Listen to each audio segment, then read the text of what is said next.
Hello दोस्तों, स्वागत है आपका हमारे YouTube channel target exam only पर। टारगेट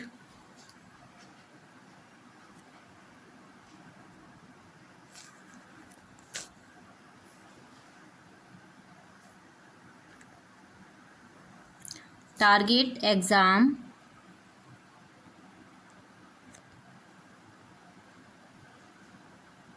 ओनली पर।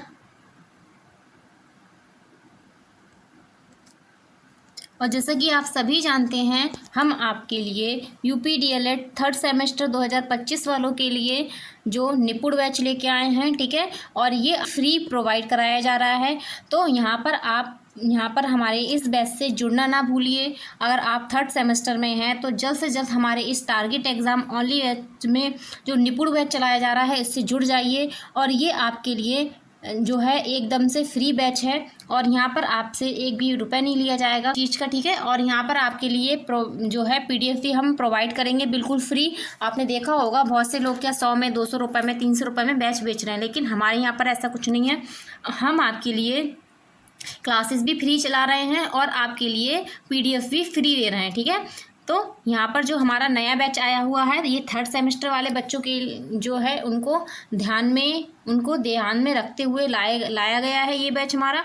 और इस बैच का उद्देश्य यही रखा है हमने कि आपको कम समय में अच्छे से अच्छी तैयारी कराई जाए, ठीक है। अब आपके जो पेपर के टाइम ज़्यादा नहीं बचा है, तो हम इस बैच में आपको बिल्कुल इम्पॉर्टेंट चीज़ें और सटीक चीज़ें बताएंगे जो आपके पेपर के लिए इम्पॉर्टेंट होगा, ठीक है। और जो है और कुछ फालतू का चीज़ नहीं कराएंगे हम कुछ भी। और कम समय में अच्छी तैयारी आपको हमारे इस निपुण बैच में मिलेगी, सही है। तो यहाँ पर आप देख रहे होंगे, यहाँ पर हमारे जो टीचर है मैथ पढ़ाएंगे वो हैं रंजीत सर। रंजीत सर आपको मैथ्स बहुत अच्छे से पढ़ाएंगे, ठीक है। आपने उनकी और भी क्लासेस देखी होंगी, फर्स्ट सेमेस्टर वाली जो चल रही थी और सेकंड सेमेस्टर में भी उन्होंने मैथ्स पढ़ाई थी, ठीक है। मैं आपको पढ़ाऊंगी, मैं काजल मैम। मैं आपको जो एजुकेशन में फर्स्ट पेपर और सेकंड पेपर है दोनों मैं आपको कराऊंगी। इसके बाद अंजलि मैम आपको संस्कृत कराएंगी, जैसे कि आपको पता ही है वो संस्कृत बहुत अच्छा पढ़ाती हैं। और रंजीत सर आपने देखा होगा मैथ्स अच्छा पढ़ाते हैं, ठीक है। तो जिस सब्जेक्ट में जिस टीचर की अच्छी पकड़ है उन्हीं को लाया गया है, ठीक है।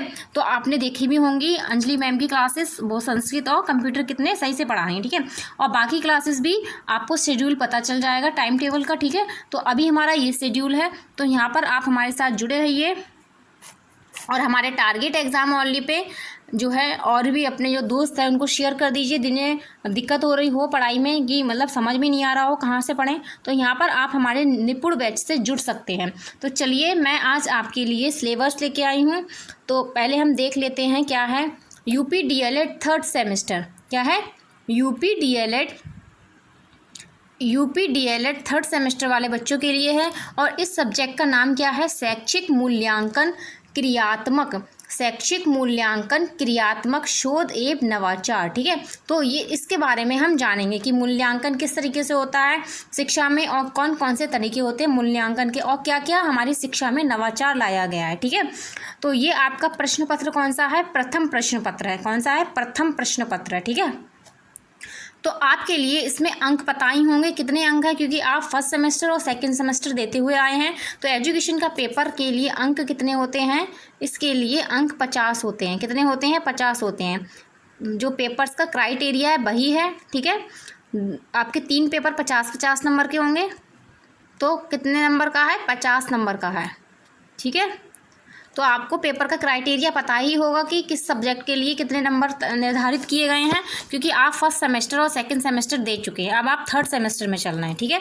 तो चलिए स्टार्ट करते हैं अपनी क्लास।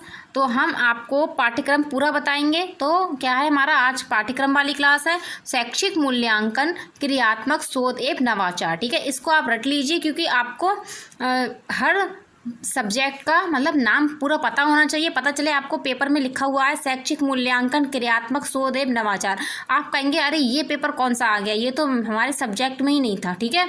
तो आपको केवल एजुकेशन नहीं याद रखना है, आपको उसका नाम भी याद रखना है, ठीक है, कि कौन सा एजुकेशन में कौन सा आपका चैप्टर मतलब कि कौन सा पाठ्यक्रम में है, उसका नाम पूरा नाम क्या है, ठीक है। एजुकेशन तो हम ऐसे ही बोलते हैं, लेकिन इसका हर सेमेस्टर में अलग अलग उसका क्या है नाम निर्धारित किया गया है, ठीक है। तो देखेंगे क्या है, पहला इसमें हमारा दिया हुआ है इसमें, तो पहला हमारा यहाँ पे होगा मापन एवं मूल्यांकन। क्या होगा, मापन और मूल्यांकन। ये मैंने इस तरीके से एरो बना रखा है त्रिभुज, ठीक है। ये आपका क्या है टॉपिक है, और उसके अंदर जो बिंदु में है वो आपके सब टॉपिक्स हैं, ठीक है। तो जो आपको त्रिभुज दिखेगा वो क्या होगा, आपका टॉपिक होगा, और बिंदु में दिखेंगे वो आपके सब टॉपिक्स होंगे, ठीक है। तो देखेंगे पहला इसमें दिया हुआ है शैक्षिक मापन एवं मूल्यांकन की अवधारणा। पहले हम जानेंगे कि शैक्षिक मूल्यांकन का मापन कैसे किया जाता है और इसका मूल्यांकन की अवधारणा क्या है। तो इसमें पहले अर्थ जानेंगे, ठीक है, फिर इसकी संकल्पना, मूल्यांकन की संकल्पना जानेंगे, फिर उद्देश्य जानेंगे और फिर क्षेत्र जानेंगे। इसको हम ऐसा करेंगे कि हम इसको एक क्लास में ही करेंगे, ठीक है, क्योंकि थोड़ी थोड़ी चीज़ें इंपॉर्टेंट चीज़ें करेंगे, सही। तो आगे चलते हैं, नेक्स्ट आपका कौन सा होगा, इसके बाद होगा आपका ये होगा मूल्यांकन की आवश्यकता एवं महत्व, ठीक है। अब इसके बाद क्या होगा, मूल्यांकन की आवश्यकता और महत्व होगा। तो इसमें हम जानेंगे कि शैक्षिक आवश्यकता होती है मूल्यांकन की, और प्रशासनिक आवश्यकता होती है, और शैक्षिक अनुसंधान में आवश्यकता होती है, ठीक है। इसके बाद है सामाजिक दृष्टिकोण से मूल्यांकन की आवश्यकता। तो इन तरीकों से क्या है मूल्यांकन की ये क्या है आपकी आवश्यकताएं होंगी, ठीक है। आगे चलते हैं, इसके बाद अगला टॉपिक आपका होगा मापन एवं मूल्यांकन में अंतर, ठीक है। अब यहाँ पे जाएंगे मापन और मूल्यांकन में अंतर क्या है, ये आपका इंपॉर्टेंट होगा, ठीक है। तो ये आपका क्या होगा, इंपॉर्टेंट होगा, इससे आपको क्वेश्चन पूछे जाते हैं।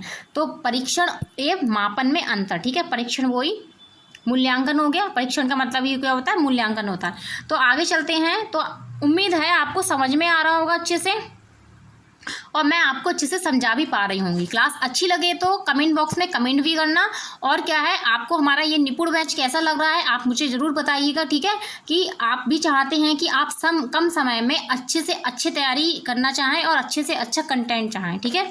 तो देखेंगे अगला क्या होगा, इसके बाद दिया है सतत एवं व्यापक मूल्यांकन की अवधारणा एवं महत्व, ठीक है। तो मूल्यांकन कितने यहाँ पर 2 प्रकार के मूल्यांकन है, कौन से, सतत और व्यापक। इससे भी क्वेश्चन आपको बहुत आते हैं। तो इसमें होगा दक्षता आधारित मूल्यांकन होगा, फिर व्यापक मूल्यांकन होगा, इसके बाद सतत मूल्यांकन एवं इसका महत्व होगा, ठीक है। फिर सतत मूल्यांकन के कार्य प्रणाली एवं उसके सोपान, ठीक है। तो ये भी इंपॉर्टेंट चैप्टर है, इसमें इंपॉर्टेंट चैप्टर है, ठीक है। तो जो जो इम्पोर्टेंट है उसको मैं आपको और भी अच्छे से बताने की कोशिश करूँगी अपनी क्लासेस में, ठीक है। तो आइए देखते हैं नेक्स्ट क्या होगा, इसके बाद होगा मूल्यांकन के पक्ष। क्या होगा, मूल्यांकन के पक्ष कौन कौन से होते हैं। तो इसमें आएगा संज्ञानात्मक ज्ञान, बोध, अनुप्रयोग या व्यावहारिक विश्लेषण, संश्लेषण और मूल्यांकन, ठीक है। तो संज्ञानात्मक में ये सारे आएंगे। ऐसी भावात्मक होगा, भावात्मक में हम क्या क्या पढ़ेंगे, ग्रहण करना या ध्यान देना, अनुक्रिया करना, मूल्य आंकना, और क्या है मूल्य आंकना, फिर संगठन, फिर मूल्यांकन द्वारा विशिष्टीकरण, ठीक है। इसके बाद आपका होगा कौशलात्मक, ठीक है। तो कौशलात्मक व्यवहारात्मक, ठीक है। ये क्या होंगे, मूल्यांकन के पक्ष होंगे, ठीक है। इससे ही आपको आधे से ज़्यादा तैयारी होगी, क्योंकि आपका सिलेबस में ही आपको बहुत सारी जो है क्वेश्चन आपके होते जाएंगे कवर। अगर आपको मूल्यांकन के पक्ष आते हैं तो वहाँ पर आप संज्ञानात्मक, भावात्मक और कौशलात्मक ये मूल्यांकन के पक्ष याद रखिए, ठीक है।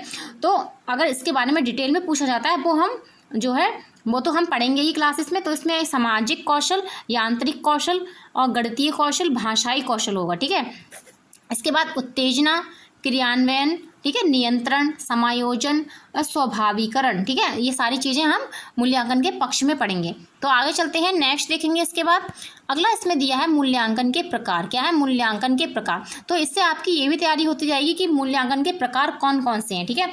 अगर आपको 1 नंबर में पूछा जाता है कि केवल मूल्यांकन के प्रकार बताइए, तो उसके अंदर आपको थोड़ा बताना पड़ेगा। तो यहाँ से भी आपको ये मत सोचिए कि पाठ्यक्रम का क्लास जो है बेस्ड होता है उसको देखना बेकार होता है। पाठ्यक्रम से ही आपके आधे से ज़्यादा अभी क्वेश्चन तैयार होते जा रहे हैं, ठीक है।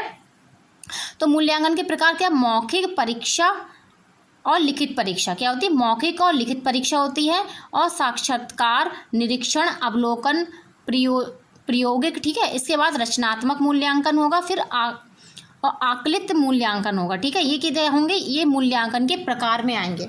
इसके बाद अगला टॉपिक आपका आएगा उत्तम परीक्षण परीक्षण या मूल्यांकन की विशेषता बतानी है, और शिक्षण अधिगम और मूल्यांकन का संबंध क्या है। ठीक है, इस तरीके से क्वेश्चन आपको बनेगा।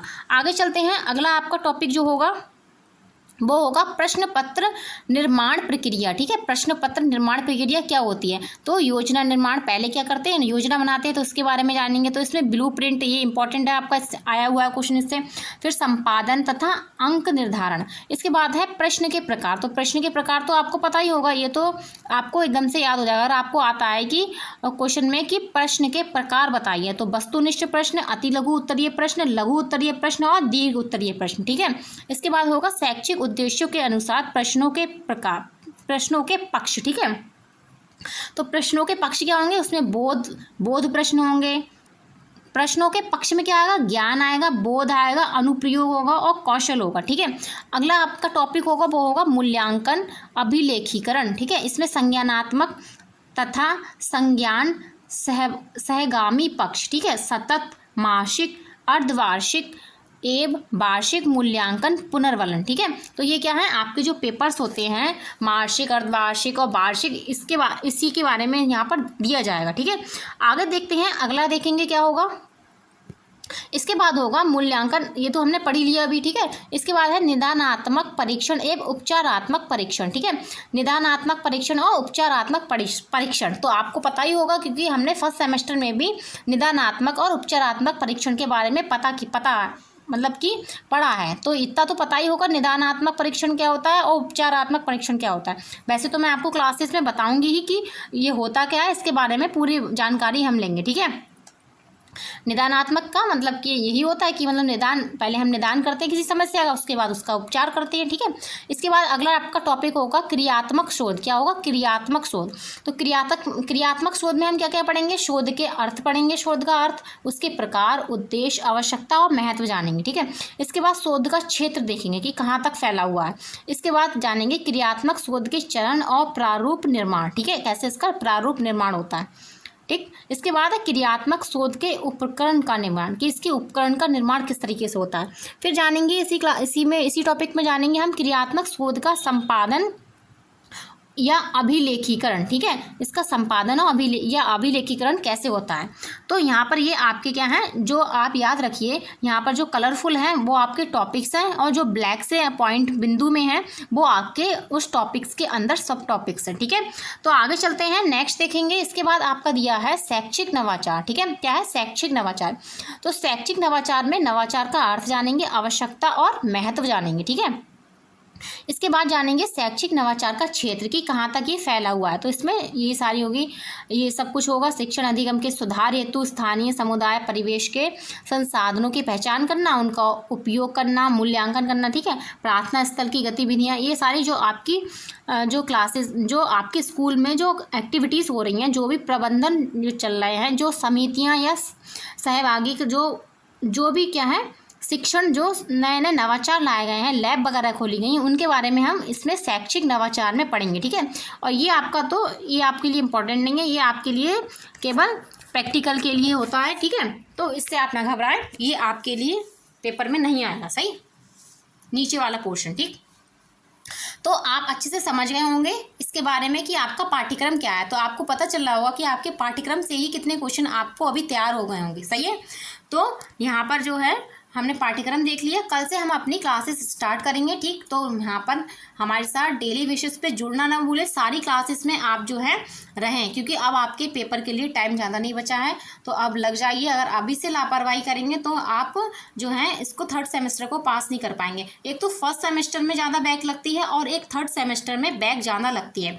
तो आप जो है थर्ड सेमेस्टर को भी अच्छे से पढ़ें, इसे हल्के में ना लें। ये ना सोचें अगर मैंने फर्स्ट सेमेस्टर और सेकंड सेमेस्टर कर लिया तो मैं थर्ड सेमेस्टर भी कर ले जाऊंगा, लेकिन नहीं, या ले जाऊंगी। ठीक है, तो थर्ड सेमेस्टर को भी आपको फर्स्ट सेमेस्टर की जितनी मेहनत करनी है, जितनी आपने फर्स्ट सेमेस्टर में की है। ठीक है, तो के लिए बस इतना ही। कल से हम अपनी क्लासेस स्टार्ट करेंगे और जो है फुल एनर्जी के साथ अपनी क्लासेस में हम रहेंगे। और आपका ये दायित्व है कि आपका ये कार्य, मैं आपको एक कार्य दे रही हूँ कि आपको क्लास देखने के बाद मुझे कमेंट बॉक्स में कमेंट करना है, और आपके जो दोस्त हैं उनको भी शेयर कर दीजिए, ताकि वो भी जो है डीएलएड अच्छे से कर पाएँ, क्योंकि दूसरों का भला करोगे तभी अपना भला होगा। ठीक है, तो यहाँ पर हमारे YouTube channel target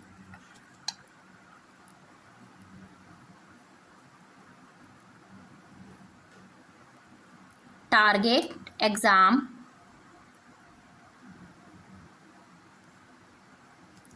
only, target exam only पर ऐसे ही जुड़े रहिए और अपना प्यार देते रहिए और अपने दोस्तों तक भी, औरों तक भी हमारा ये यूट्यूब चैनल पहुंचाते रहिए, ठीक है।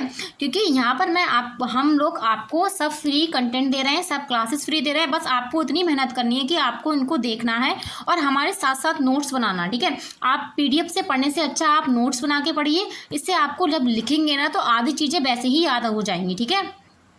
बार बार आपको फ़ोन में नहीं देखना पड़ेगा, अरे इस सब्जेक्ट की PDF कहाँ है, इस टॉपिक की PDF कहाँ है, तो उसमें ढूंढने में भी टाइम लगेगा। आपके पास एक कॉपी होगी बनी हुई, तो आप वहाँ पर जो है 1 मिनट में निकाल के कुछ भी देख के पढ़ सकते हैं, ठीक है। तो मेरी पर्सनली यही रिक्वेस्ट होगी आपसे कि आप किसी भी जो है आप PDF कम से कम यूज करें, ज़्यादातर हमारे साथ हमारी क्लासेस में नोट्स बनाते रहें, ठीक है। उसके की पॉइंट्स लिखते रहें, वो भी आपको बहुत जो है एग्ज़ाम के टाइम में बहुत फ़ायदा देंगे, ठीक है। तो आज के लिए बस इतना ही। कल से हम जो है अपनी क्लासेस स्टार्ट करेंगे। ओके, इस निपुण बैच को और भी लोगों तक पहुंचाइए ताकि वो भी अपने DLED में एक अच्छा स्कोर प्राप्त कर सके, ठीक है। ओके, धन्यवाद।